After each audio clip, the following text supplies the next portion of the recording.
But you've attacked all of those people. Yeah. Why would you, and almost Joe Kent, those strike me as someone who's really interested in this topic. I'm not that interested in the Jews, but I'm very interested in the foreign policy question. Those seem like the most sincere people. Those seem like the only hope of the country to get away from this destructive, really self-destructive cycle. Why attack them? Here's my question. So I look at the landscape now and the people I see as, I'll narrow it down to foreign policy. Okay. Who is effectively opposing neoconservative foreign policy, which has been the dominant foreign policy of the United States for my entire life, which has been so destructive, I think, and I've seen it. Who are the voices who are sincere in their opposition to that and who have some ability to change the country's orientation on foreign policy? And those would include Marjorie Taylor Greene, J.D. Vance, Matt Gaetz, me. But you've attacked all of those people. Yeah. Why would you, and almost Joe Kent, those strike me as someone who's really interested in this topic. I'm not that interested in the Jews, but I'm very interested in the foreign policy question. Those seem like the most sincere people. Those seem like the only hope of the country to get away from this destructive, really self-destructive cycle. Why attack them? Well, in short, they attacked me first. Yeah, but who cares? Well, let's take Joe Kent. I mean, you attack me constantly. Well, and I'm like, I don't really give a shit. I want to meet the guy. You attacked me first too. No. But what I'm saying is I'm not whining about it. Sure. I'm just saying so, you know what I mean? Well, I don't say so because take Joe Kent, for instance. I supported Joe Kent and I talked to Joe Kent. I got introduced to him by Matt Brainerd. Matt Brainerd went to my conference in 2021. He bought a table. Was he his campaign manager? He was. Okay. Or he was a consultant, but he was on the campaign. Yeah. And so I met Matt Brainerd. He liked me a lot. He loved my conference in February 21, which he bought a table at for his organization, Look Ahead America. And in 2021, and by we, I mean my nonprofit and myself and my team, we wanted to support America First candidates in the midterms. Like you said, authentic opponents. Me too. Yeah. And that's how I found Joe Kent. Yes. And so I met a lot of the people in that sort of scene, like Ryan Gerdusky, I know, is very supportive of Joe Kent, and other people that are more private, I don't want to name, but they put me on, not just to Joe Kent, but Patrick Witt in Georgia, Gibbs in Michigan, a lot of different people. And Joe Kent was one of them. And I had a phone call with Joe Kent. And I told him, I had my assistant on the phone too, who's Jewish, by the way, just because I want you to know I'm cool like that. I don't judge. But so I'm on the phone with Joe and I said, look, we support you and we want to do everything we can to help you. We want to have my followers knock on doors for you. We want to boost your social media. Anything that you need, we want to help you. I said, and we don't even want to be publicly associated. I said, because we know that might hurt you. I said, the only thing that we ask in return is you can't disavow me if the media asks. And you can say whatever you need to say, but you can't disavow. And he said, yeah, I totally agree with you, because if we start disavowing each other, then we're just going to eat each other alive and the left wins. We're in agreement. And a couple months later, Joe tweeted in support of me because I had been banned on all social media. I was on the no-fly list. So he said something on Twitter like, Nick Fuentes shouldn't be banned. He should not be censored. A month after that, I put out on Twitter, I said, Joe Kent is one of the most impressive America First candidates that's running in 22. Well, fast forward a whole year later, I do my annual conference, AFPAC, in February 22. Marjorie Taylor Greene attends. We had 1,200 people, and it got a lot of media attention. And I'm driving home, because I'm on the no-fly list at this time. I'm driving home from Florida. Can I ask you to pause? By no-fly list, you mean not extra scrutiny, but not allowed to fly in airplanes in the United States? Not allowed to fly, yes. How old were you? I was 23. Did you have any felony convictions? No. Okay. I wasn't even aware that could happen. How long were you not allowed to fly in airplanes in the United States? 1 year. It's really crazy. Yeah, it was. Sorry, I just want to get that out there. No, yeah, it's brutal. And you confirmed that you were not allowed to fly in airplanes, period. Yes, I have the letter from the TSA, yeah. I was on the do not board list. Sorry to interrupt you. No, it's crazy. But so anyway, so I'm driving home from Florida after my conference, and I get people start texting me. Joe Ken is on Twitter, and he says, I condemn Nick Fuentes, especially his views on Israel. That's the tweet. And I texted Joe, and I said, seriously?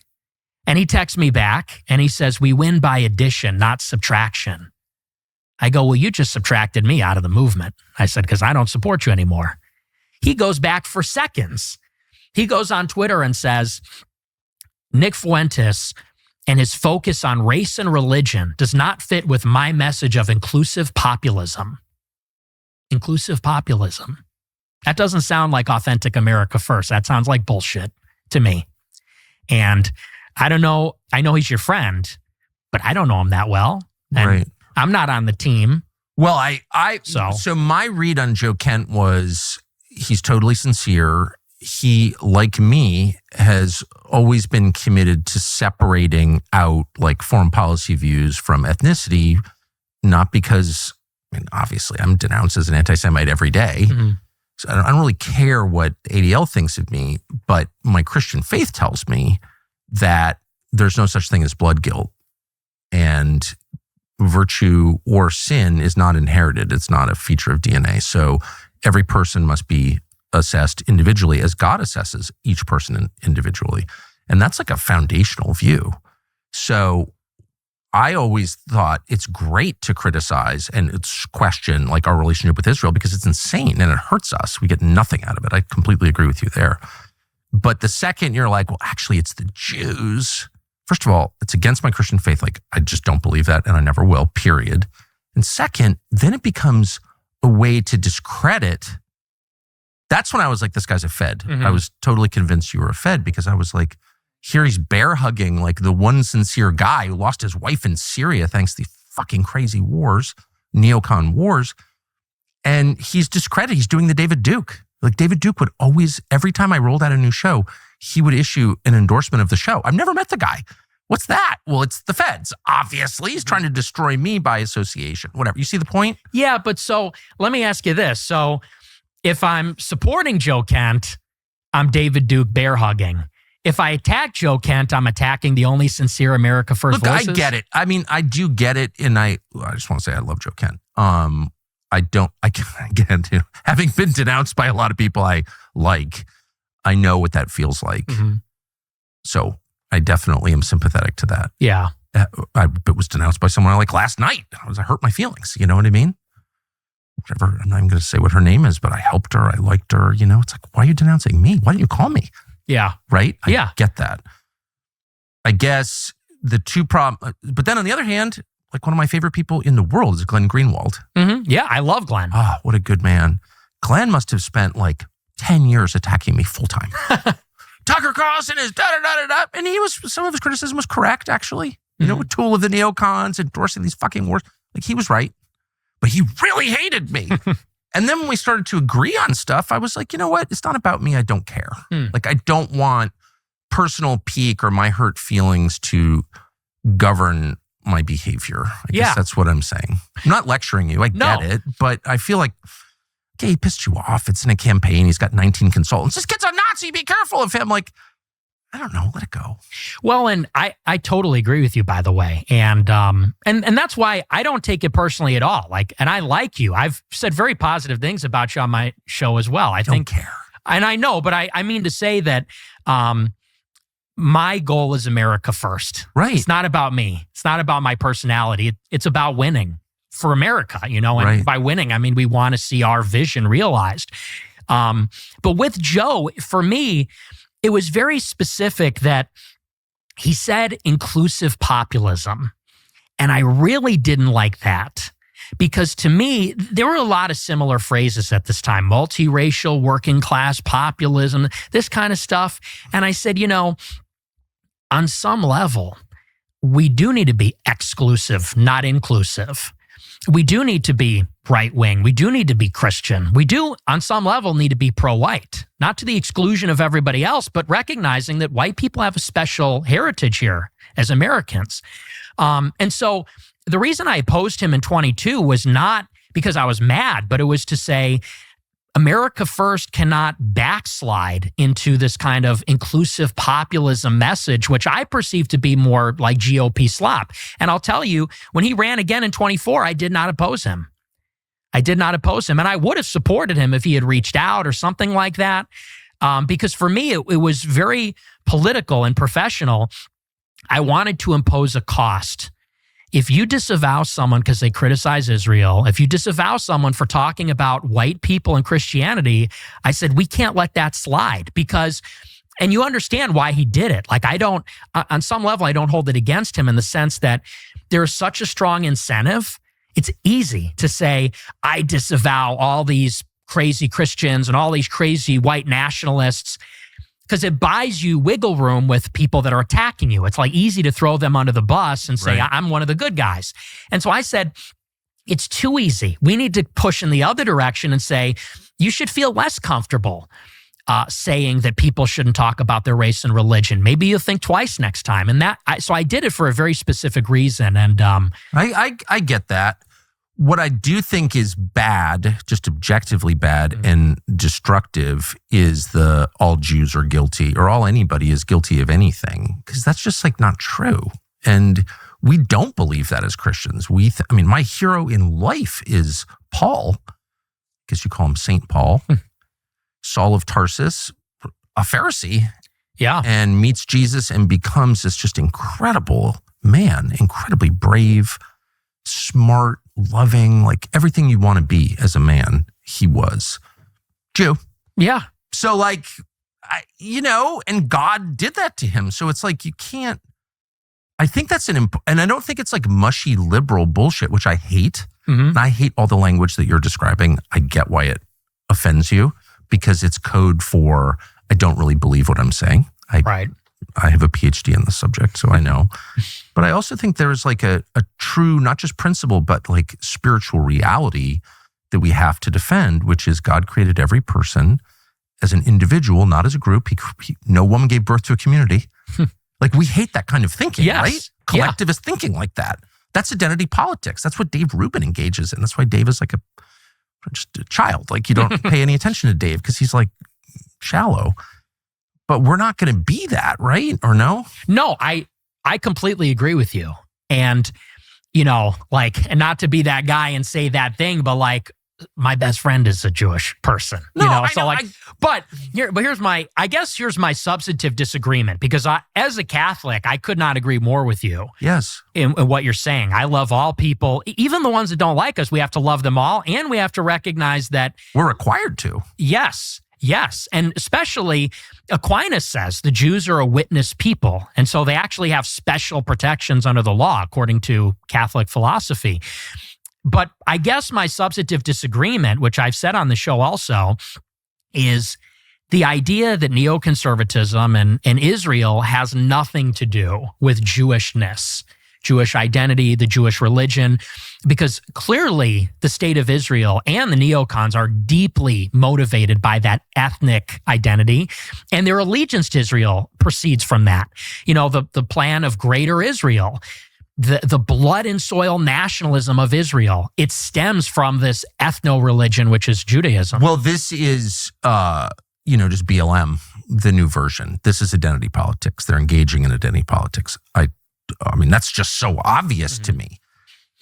But the problem in your response, I get what you're saying, but the problem in your response is it does not apply to every individual. No, and I would never say that.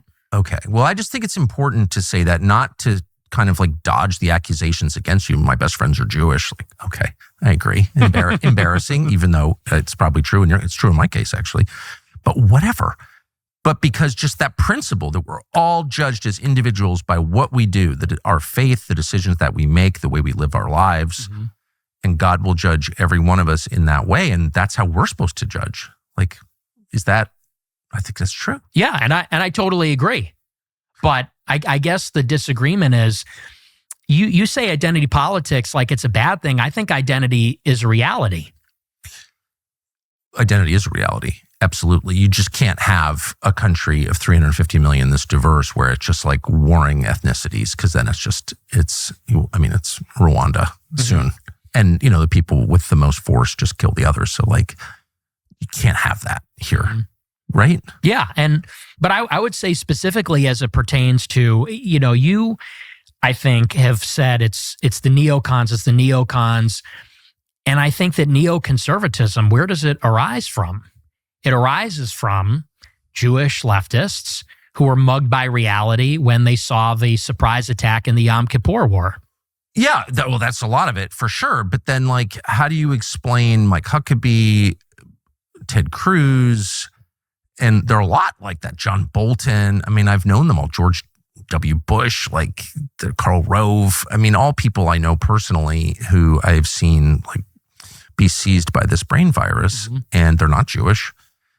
Most of them are self-described Christians, and then the Christian Zionists who are, well, Christian Zionists. Like, what is that? Right. And I can just say for myself, I dislike them more than anybody, because like, what? Because it's Christian heresy, and I'm offended by that as a Christian. That's why. So I don't, like, why not? Like, I'm pissed at the neocons, very pissed. I've said that a million times. I've been mad since December of 2003 when I went to Iraq. And so like I went and asked straightforward questions to Ted Cruz, because that seemed like he was a sitting senator who's like serving for Israel by his own description. He seemed like a worthy target. I'm not going after MTG, who's like the most sincere like, why not go after Ted Cruz? I don't understand. Well, again, with Marjorie, I was a friend of hers, and she spoke at my conference, and then the day after, she pretended like she didn't know me. And that was in 2022. But it's a continuum. Like you said yourself, you showed up in college, like one set of views, they evolve as you interact with reality, as the reality itself changes, as like you learn things, you grow, like whatever, people change. Well, and look, now that everyone agrees with me, I will graciously forgive them for being But why so make hostile. it personal? Like, who cares? It's not personal for me. Like with Marjorie, if she wanted to, be aligned or whatever, I would totally be on board with her. But where do you disagree with her? I don't know, because I don't know what her new views are. She's really only come around on Israel this year, and I've been talking about this issue for 10 years. And right, okay, all right, you win. But like, no, but it's not. But it's not like that. It's just it feels like BS to me that, and I said this on Twitter the other day. It's like I got treated like I didn't exist. Right, I get it. Canceled for 10 years for saying these things. And that's really where all this drama comes from. A time when there was this intense censorship and nobody was on board with this stuff. Like, again, Marjorie, she fired, one of my people was working in her office. She fired that guy because someone found out that a Groyper was working in her office. And that guy got his life ruined, and she pretended like she didn't know me and lied and said I had no idea the conference I was speaking at. She knew exactly what it was, and that's fine. But now that she's on the same page, there's like this expectation like, okay, well, why did you have a problem with her in the past? It's like, because she was on the other team in the past. Yeah, well, so was everybody. Yeah, I mean, so now so were you. Yeah, so what? I mean, what? Why not? It's got to be bigger than just like us, right? And it's not. I don't think. Well, I'll speak for myself. I don't feel like I'm at war with the neocons or Israel. It's much bigger than that. It's like you want to restore America to a place where your grandchildren would enjoy growing up. That's it. Yeah. Right. Well, and as far as Marjorie, so it's not who cares. You know what I mean? Like, okay, lots of people hurt if Dave Rubin called me tonight, which he would never do, though he has my cell, and said, I'm really sorry I called you Hitler. Like, I didn't mean it. You're raising lots of legitimate questions, which I think I sort of agree with or am thinking about in a deeper way. I'd be like, great. Yeah. Like, I don't care. And look, Tucker, that's why I'm sitting here, Right. I mean, because we had a contentious dialogue. Well, I thought you were a Fed. I thought you were a Fed. I was a Fed. Yeah. I'm not a Fed. But whatever, I don't care what people think. We showed each other a badge, as we know well. No, but I thought you were a Fed because I was like, why not? It's not cucking to say, you're not talking about all Jews when you oppose a foreign policy position. It's not. There's nothing liberal about that. It's just true. That's the Christian position, okay? And two, why are you attacking like the best people and not the worst people? Well, yeah. I mean, again, he disavowed me for my views on Israel and said I talk too much about white people and Christianity. And to me, that's like a sincere ideological disagreement. I get it. And, you know, same thing with Marjorie. Marjorie fired my guy. She disavowed me. And, you know, and you worked with Blumenthal on that article, but you called me on the phone and we talked. Yeah. I mean, I was it. like, what? From my perspective, I mean, this is all so stupid and inside baseball and whatever, but for the record, I was like, first of all, who is this kid? I'm working at Fox News. I'm aware there's an internet, but I'm more out of it than you may appreciate. And I'm like, out of nowhere, attacking this one. I had Joe Kent here to my house and did this interview with him. And I'm always in search of a sincere politician. Don't have to agree on everything, but I really believe sincerity is the whole game. If someone's heart is pure, he will be brave. I always have thought that. And it's turned out to be true. Marjorie is a perfect example. And that's all that matters. If you're afraid inside, if you're weak inside, you will crumble when it matters. So I really felt like, wow, Joe, don't agree with him on everything, of course, but I was like, this guy is really sincere. He's like a good person. And then you show up and you're like, he's a CIA officer and he was a CIA contractor, but like really like crush the guy. And it's like, why of all people, you agree on 90% of stuff, you know? That was my view. And I was like, well, clearly this kid's a Fed. Right. But you didn't know the whole story. I didn't. Oh, yeah. You're absolutely right. And look, and now that, and I want to be, I'm not trying to be combative. I think that. Go ahead. You're not hurting my feelings. I mean, here's what I'm trying to say is now that Marjorie is pushing in the right direction, I absolutely support everything she's saying. And I've not been critical of her at all this year. Yeah. Because I think that what she's doing is extremely courageous. And I think you're right. She is sincere. So it sounds like you're, not to put words in your mouth, but your life experience has left you so stung by the Republican establishment. You don't trust anybody, it sounds like. Well, no, I mean, these people attacked me when the rules were different, and now they got better, and now I'm good with them. I mean, I'm willing to be good with them, but I think that I don't know if Marjorie still has a problem with me or not. I don't know. I do know, though, and this is the last criticism I will level, and it's maybe not even your fault, but I do know that, the coordinated attacks against totally reasonable questions about what's in America's interest and what's not, those are all coordinated by the Israeli government. It's all come to light now. And they're against me. I've always thought I have the world's most moderate position on Israel. Don't hate Israel. Just don't want to get involved in their wars. Don't want to pay for this. Don't want to pay for abortion on demand in a foreign country. Sorry. When we're cutting food stamps on our own, like that's outrageous. It's not America first. That's my view. Not embarrassed of it at all. They are totally determined to take me out, I think because I'm reasonable. Who would disagree with that? And call me all these names, the most dangerous anti-Semite. I'm not even an anti-Semite. And they're not doing that to you because, this is my view, and this is not necessarily your fault, but because they're like, Fuentes discredits the reasonable people because he's always banging on about the Jews.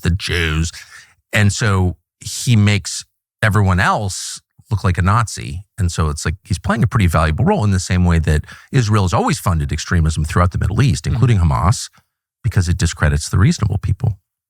That's a fact. Yeah. I would just say I disagree. I mean, because you said the other day, they like me. I don't know what you're talking about when you say that because I don't know. Let me just kind of rebut that.